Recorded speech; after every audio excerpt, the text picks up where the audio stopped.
All right, Simon and George, I got another question for you. And that one is the rumors buzzing that last week the rumors were buzzing that Patrik Laine might be signing an extension, which in my mind didn't really seem to make any sense in my estimation, especially considering what we know about how he was played towards the end and you know. But in any case, now the rumor is that they might be shopping him. Now, whether there's any credence to that, whether that's just a social media rumor, I don't know. But that would also make much more sense, in my opinion, that they would be shopping him as opposed to extending him. So I want to know, guys, Patrik Laine, do you trade him or do you extend him or do you just wait and see? I don't know what the market is for Patrik Laine right now. I don't know how the other in Montreal we have our kind of way of looking at things and what we think the value of everybody is, and sometimes I think we overvalue certain players. In the case of Patrik Laine, maybe we undervalue him a little bit, because he did score 19 goals, 20 goals on the power play last year. He does have that ability. Teams do covet that ability. And the number one ability that is coveted in the NHL is goal scoring. So, if you project his stats over 80 games, he probably gets you 35 goals, 40 goals. I mean, that's nothing to close your eyes at. And I think if you're a team on the outside of the playoffs and you're like, hey, we can just play him on the power play. That'll be fine. And what's the risk there? So I just don't know if for the Montreal Canadiens, is it worth trading him and what you could get back for him? So if you're the Montreal Canadiens, where do those 20 goals on the power play come from? So there's this old adage that always says there's players that bring you to the playoffs and players that get you through the playoffs. Patrik Laine is one of those guys that gets you to the playoffs, I think. I think it's something that you don't really have to rush if you're the Montreal Canadiens to deal Patrik Laine. You don't have to be put in a spot where I think you see where this plays out. If Patrik Laine can give you, 20 power play goals this year like he did last year in a full season, you roll with it. I mean, there's some credence to what he can do. He obviously proved he can still score goals. The unfortunate thing is, I think he's a guy that actually hurts you in the playoffs because the game gets a little bit tighter. And I think defensively, he just doesn't have the legs anymore. And he's not a guy that implicates himself physically in any way.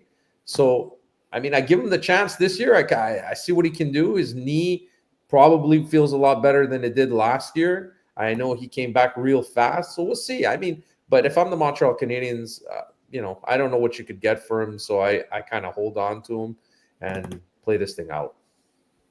All right, Simon? Well, look, I think you're in a tough spot. You're not in a tough spot if you're the Canadiens, but I would just play this out, see what it is, see if he wants to be here, give him another 40, 50, 60 games to, before you get to a trade deadline. I think that I think there's a love affair with the Habs fan base with players that have to be somehow splendid in all three facets of the game and every end of the rink. That's not that guy. But when this team was desperate for goals in the last 6-7 years, when they were a non-playoff team and their power play was hovering around, 28, 29, and 30th in the league, they were desperate for any type of contribution on the power play. He can score goals on the power play. If you can get that number up to 25, 30, yes, he's not a demon in his own end of the rink, but if you're thinking of a second wave that he happens to be on, or he just finds that comfort spot and is on your first wave, which allows Cole Caulfield to perhaps be on your second wave, I think you get a lot of depth with your power play. So I'm going to wait this out. If this team is in a playoff spot come NHL trade deadline and you want nothing to do with Patrik Laine, so be it. I don't have a problem watching this team get into the postseason and then parting ways with Patrik Laine in the summer of 2026. The price of not locking up a player into an extended deal. So, but I don't think this team should be at the point that they're chasing goals away.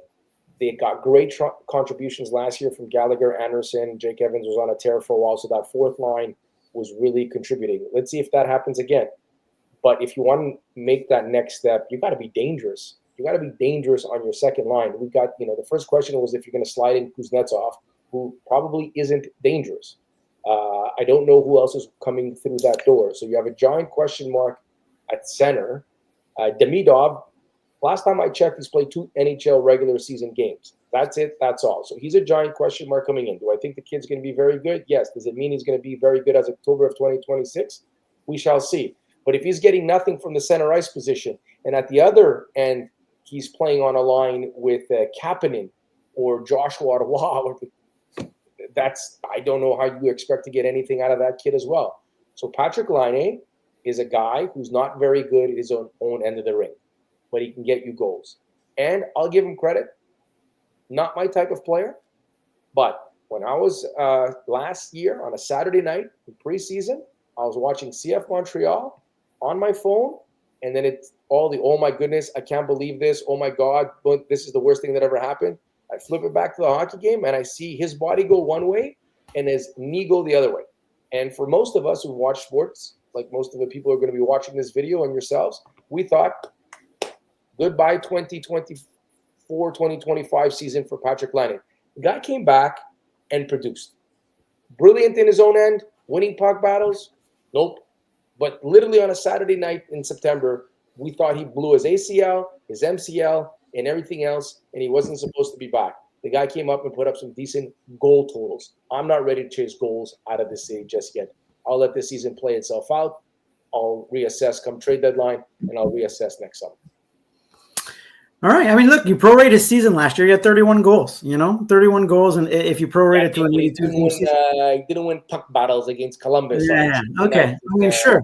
Not every player on your roster has to be that guy. I know it's you gotta insulate him, right? This is what the point. I mean, if you can insulate him, you can put guys around him. The problem is he's projected to play on the second line with a super rookie and an unknown center to be named later. Yeah. Well, there you go. I mean, that's tough. But look, he played all of last season with Newhook. Like I'm sorry. Last season, his playmaking skilled offensive centers were Jake Evans and Alex Newhook. Anybody else got a minute up there? Probably Dvorak got minutes with Patrik Laine as well. So the guy, as Dave said, you prorate him. It's a 30-goal season, specifically on the power play.